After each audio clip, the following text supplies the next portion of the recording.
Welcome back to Car Mechanic Simulator 2021. A little bit different today. We're starting off in the scrapyard, mainly because we've now got the salvage yard, so we can actually get scrap. So we buy everything we can find in the salvage yard, scrap it, and that will help us when we come to increase our car's star level.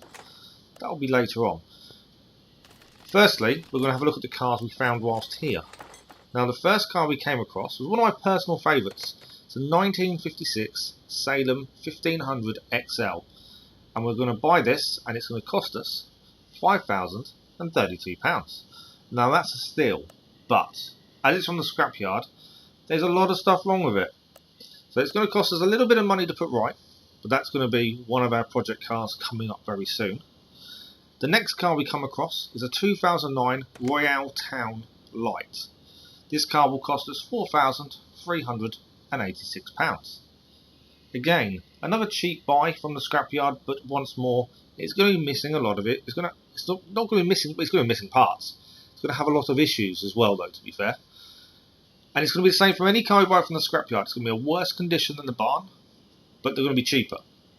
Potential profit is a lot more, but more work. So it's a catch-22, isn't it? You've got to weigh up both options. And the final car we came across in the scrapyard was a 1971 Edgewood Wildcat. Now this car was the most expensive one of the day, and this cost us £6,986. Again, a steal, but it does need a lot of work. That's the three cars we bought. We'll do them in future episodes. But today we're going to look at the next story car to round out the episode. And the next story car is this one. It's a 1996 Delray Highroad. Now, not the best looking car in the world, and you wait until you see the story. So, it's got a V8 in it though. Quite a few parts to find. Good morning. I'd like someone to take a look at my car. I'm not an automotive fan. The car would serve me to move from point A to point B or to go fishing. I love fishing, and that's one of the reasons for my visit. Most of all, I beg you, please do something with the car, seat and couch. I recently had a whole container with fish tip over in the boot. As far as the smell of fish doesn't bother me, the amount of water damage is driving me mad. Please take a look under the hood. While you're at it, I know nothing about mechanics, but recently when I was making my way through back road to the lake, some thingy-bob fell off. That's not going to be good. Since then, the car has been swaying strangely. And do something about the back. When I pack up the whole boot, the wheels are pressing against the wheel arches. Maybe they're underinflated, really. Okay. Do whatever's in your power. I've got a competition soon. So we need to fix this car. It's going to be mainly suspension. The bit that's fallen off is already highlighted. It tells you what it is. So that's a bonus, but the rest we have to find. It sounds like mainly suspension work, so I don't think we're going to take an engine out, which is a bonus. But we'll start, as always, with an examination. We will speed through the examination, but just before that, we've got some skill points to spend. We've got 6 skill points, and I think we're going to take the lucky skill, which is 25% chance to get a mystery case for every order we do. We're not going to do a massive amount of custom orders, but it will be helpful when we manage to run through all our barn maps. It's a good way of getting more through the chest, so we do want that ability to do that at some point. Nothing else kind of really stuck out as something that would help us now. As you can see already from the examination, there are some red parts showing, especially suspension, and this is what I expected. I don't think it's going to be that bad to do. The other thing with this car, I did try and take it before we brought it into the garage for a test run to see if we could find the suspension issues ahead of time. It won't start. We will start enough for a test here, but not enough for the test track. So to start with, we're going to see if we can get it running. Look at the obvious issues that are visible, what we already know about, and see if that will help us get this thing running. Just enough to go to the test track so we can then find any suspension problems that may not be immediately obvious. The original ones I'm thinking of are bushes, them kind of stuff. But we should have found some things now. And there we are. So air filter, bottom suspension arm, both of them. coil spring, front suspension cross member, spring caps, control arms. There's still some things missing though, but that is some of it. So we've got to look for the obvious that is stopping the car from working enough for the test path to work. And although we can do our engine tests, the car needs to be in a better condition for the test track.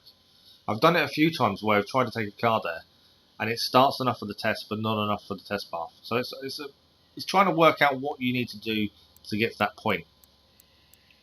But I think it's going to be the obvious things.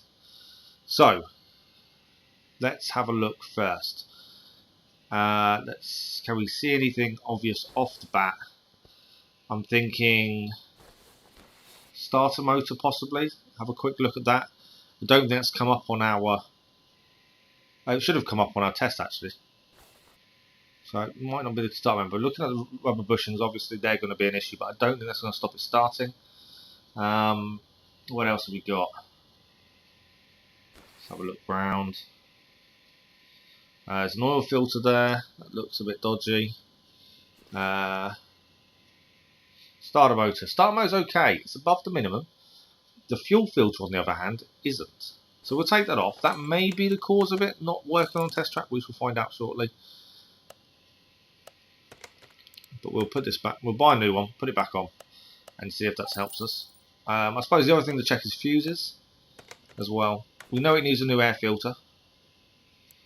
Or the actual filter part inside the casing anyway. Anything else obvious? Suspension won't stop us doing it. The test path, that's the thing. So, battery maybe. Let's have a look round. Battery. It's above the minimum. So that should be okay. So, fuse box. Let's check these out. Again, these should have shown up on our test, but just in case. I'm just thinking of obvious things that would stop it working. No, they actually all seem okay.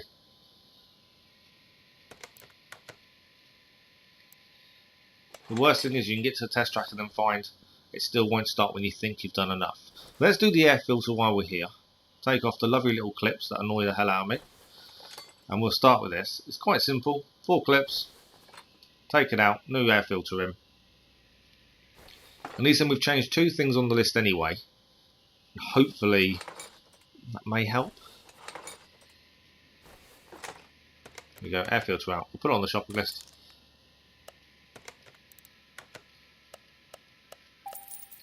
There we go. Nice and simple. Put it back in. If we do this, the test track, or test path, I should call it the right name, shouldn't I? It would just means that we don't have to go through every single rubber bush and see if that's an issue. It just saves us that time. So the time we spend now will save us time later. Now, we'll put this back together, and what we'll do, we'll take it to the test path and see if that's enough. Yeah, still quite a bit missing. So we'll take it to the test path and see what we can do. And we're back from the test path. Now, there was a small issue with the test path.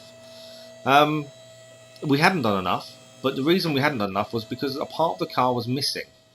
So the bit that fell off, the thingy-bob that the customer told us fell off on his way to fishing trip, was the issue. So it was the leaf plate wasn't there. So we had to buy a new one, put it in place, and that was enough to do the test path. It involved a couple of to and fro's to the garage while we did that. But let's now start dealing with all the issues we found. And we'll start obviously with the suspension and the front right. So looking at the brakes as well, just looking around, we do need to take all the most of the arms off actually, I believe. The wishbone shock absorber needs sorting out as well. The problem is this car doesn't need a high percentage to keep going. But that becomes a problem when most of the parts look old. You've got to be very careful what is on your shopping list and what is not. Shopping list, to-do list. Obviously we need to take enough off to be able to get to the cross member as well, because the cross member needs sorting out. So I'm just having another look to see if that top suspension arm has to come off. I don't think it does. No. There is still a few things missing, not many but a few. But I don't think the top arm needs to come off. But the rubber bushings might actually. So let's take that off just in case. No, I think that might be okay. It's always a tough one to gauge. Right, brake pads. So they're low, but are they low enough? Let's have a look inside here. Wheel hub cap. Wheel hub bearing. So I think that might be okay. It's always trying to gauge it. Let's have a look at what the minimum percentage is. The minimum percentage is 48%. Anything above 48% is okay unless it's on the list, but it shouldn't be. Rubber bush there needs to come off. What about this one? Yeah, take that one off as well. But we do need to take the cross member, so we need to take them off just to get the cross member anyway. Annoyingly. So left front, we can take that off now. Have a look at this side. So the brake. Sorry about that. The door had to go, so I had to stop the recording to go and get the door. Always frustrating when you think you've got some time. Things have changed quickly. Right, back to anyway what we're doing. So we're still taking off all the suspension so we can get the suspension cross member off, so we can get that fixed. I'm trying to avoid taking things off unless we have to. But there are some other bushings I think need changing, so that's also not helping kind of decide what we need to take and what we don't. But we know the wishbone shock absorbers do need sorting out. The bottom suspension arm does, you can see that there. So that can come off. Rubber bushings will have to come off because we need to get the cross member out. And then we'll have to have a proper look round. But I think this may be the last of the front of the car we need to deal with. I just need to get a view now on the last rubber bushing. There we go. That can come off. That one needs actually replacing anyway. Even better. Okay. That is the front suspension, I believe, all sorted. All off anyway. I wouldn't say sorted. We haven't fixed it yet. But we'll start with the rear now. And then once again, we know there's issues here because he told us when he loads the boot up, the rear of the car, the wheels touch the arches. Straight away, brake pads no good. That's an issue. We've also got an issue there. Brake disc will take off. The rear drive axle's no good. And that can't be fixed looking how low that was. So that's going to be an issue. I think we have to take off the whole back end by the looks of things. That leaf plate doesn't look good either, to be fair. Yeah, I think we'll have to take the whole thing off. That could become... It means we're basically stripping the whole suspension off the whole car, which weirdly the engine's still in. I'm not sure if you can actually do this in real life. Take all the suspension away and leave the engine in place. And you probably couldn't do it in one go anyway. But I don't know, I'm not a mechanic. But we need to take all this off to then fix it all and then re-sort out the suspension. I can kind of understand now why when he loads the car up, the bottom of the car is on the wheel arches. It kind of... You can see why, can't you? The state of that suspension. Okay. Right rear now. And we're getting there with taking everything off, to be fair. It's not going too badly. As I say, suspension jobs are probably one of the easiest in terms of trying to find parts. The only thing that I struggle with is we find other brake pads that are low, but maybe okay. The only thing I struggle with is rubber bushings, but I'm kind of on top of them, I think, now. More than I ever was. Mainly because I pay particular attention to them. Okay, the wheel hub has come off. We've got to take apart everything here, just so we can take off the main beam. The leaf spring U-bolt needs to come off, and the second one.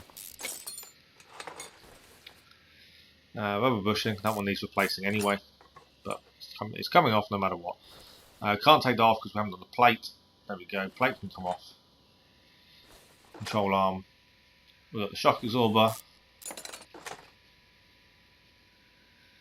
rear shock absorber cap, spring cap, and then the actual coil spring rear drive axle. Now, we're going to go off and fix everything, and we'll be back in a couple of seconds. And there we go. So we managed to buy everything we need to buy, fixed what we could. Now is the time to rebuild. And again, pretty straightforward rebuilding suspension. It does shadow where you need to go anyway, so it does help massively.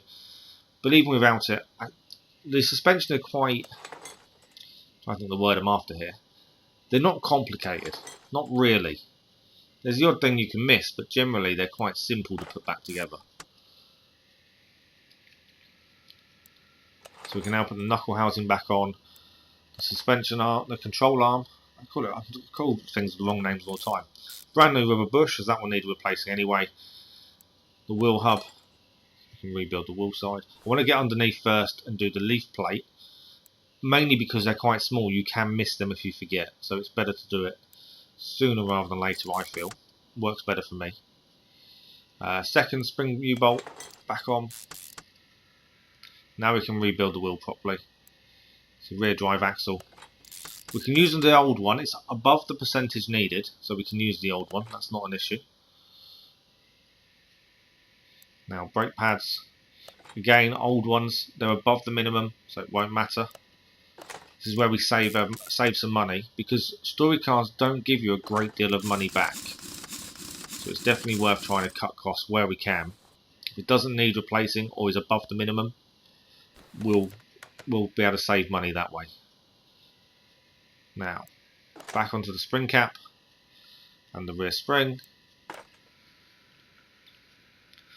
The rear shock absorber cap, perfect. Then we do the rear shock absorber.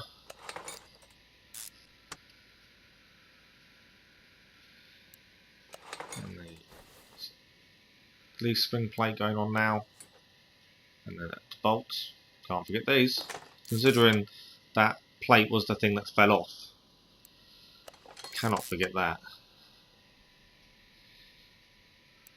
Rubber bush.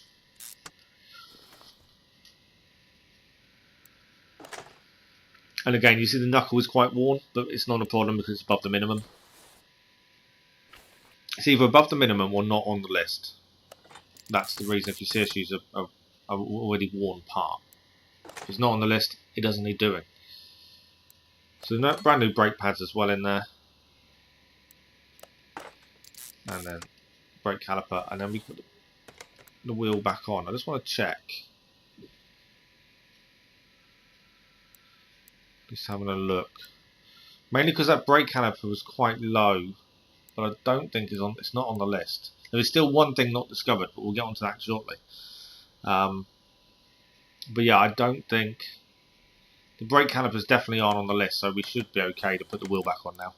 I was just unsure because it was quite low, but we are absolutely fine. We'll make sure that okay. There's a difference in size of wheels. I just want to make sure we get the right ones. Okay. Now onto the front. So we've got to rebuild the whole of front suspension against a cross member first. We had to buy a brand new one. It was beyond fixing. Got to do the rubber bushings while I remember, otherwise if you miss one it's going to be frustrating later. So second rubber bushing on this side. And then we've got a sway bar. Again, it's dead on the minimum but not on the list, so perfect. It is frustrating when you're fixing these cars and you see parts that are still no good and you think, oh, should I not? But because we know it's going to cost us money, there's no point. I would love to be able to give every customer a perfect car back, but it's just not worth it. You just lose too much money, and it wouldn't be very good business sense, would it? Even if we are okay for money. Okay, sway bar link going back on. Upper suspension arm with a worn rubber bush, but again, it's on the minimum. It's absolutely fine. Okay, inside wheel bearings. New wheel hubcap. New brake pads. I don't even think brake pads are on the list. I can't remember now. Looking at the list again. They might not even be on there, but I've done it because they're not expensive. They may be on the list. I can't remember now without looking again. We'll have a look at that shortly. But we've done them anyway.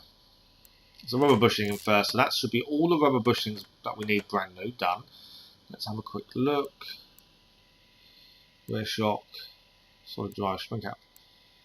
Rubber bushings are all done. There is no more rubber bushings that need doing now. The brake pads weren't on the list, but we've done them anyway. So we have gone a little bit above and beyond. So the old rubber bushings go back on now because we know we've cleared all the rubber bushings on the list. So the wishbone goes back on as well. And the sway bar front end link, perfect.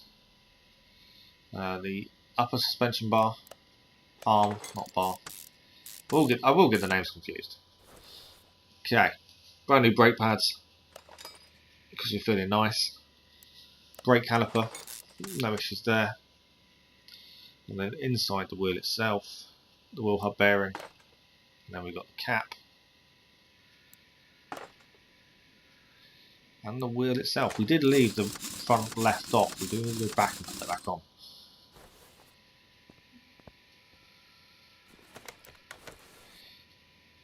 Okay, perfect.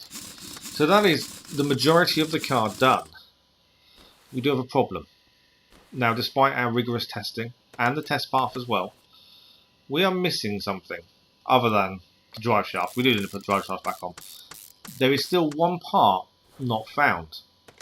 And after much searching, and I mean, it took us a while, we actually figured it out. We'd spotted this earlier, but because we'd opened the engine bay and we were above the car, not underneath it, we couldn't do anything about it at the time, and I completely forgot. And there it is. It's the oil filter. Oil filter was the missing part. The thing is, I noticed this quite early on, and I think I mentioned it and said that needs sorting, and completely forgot doing everything else. We're now replacing it, and that will be the car finished with its main jobs. Again, not too bad. I don't mind a good suspension job.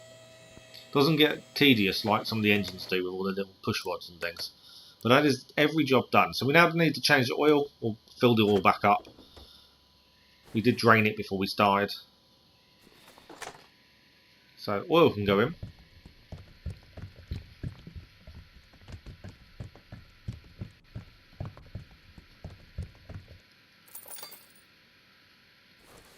And the window washer liquid needed, I want to say just needed refilling. We'll know if we get it wrong in a second.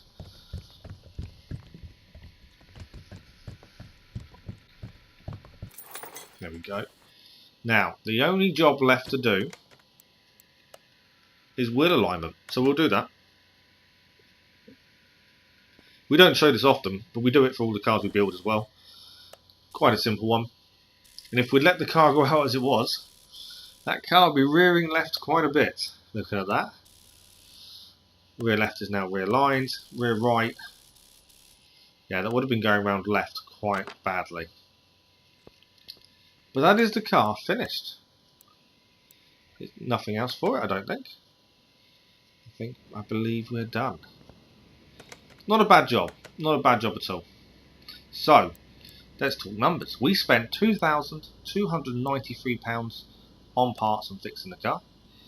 We're going to get paid £6,477, which gives us a profit of £4,184. Again, story cars don't give you much money, but it's just progressing the story. So we kind of make money ourselves by using parts in the warehouse and fixing as much as we can. We do have a chest to have a look at, so we'll have a look at the chest. See what we can get.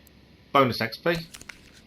And we get another case. You can get cases constantly, that's the thing with this. While we're doing this, we'll talk about the next episode. So next episode, we're going to rebuild a car that I've looked forward to doing for a long time. The 1956 Salem 1500 XL. We're rebuilding it to factory standard. So I hope you enjoyed the video. I hope we'll see you again very soon.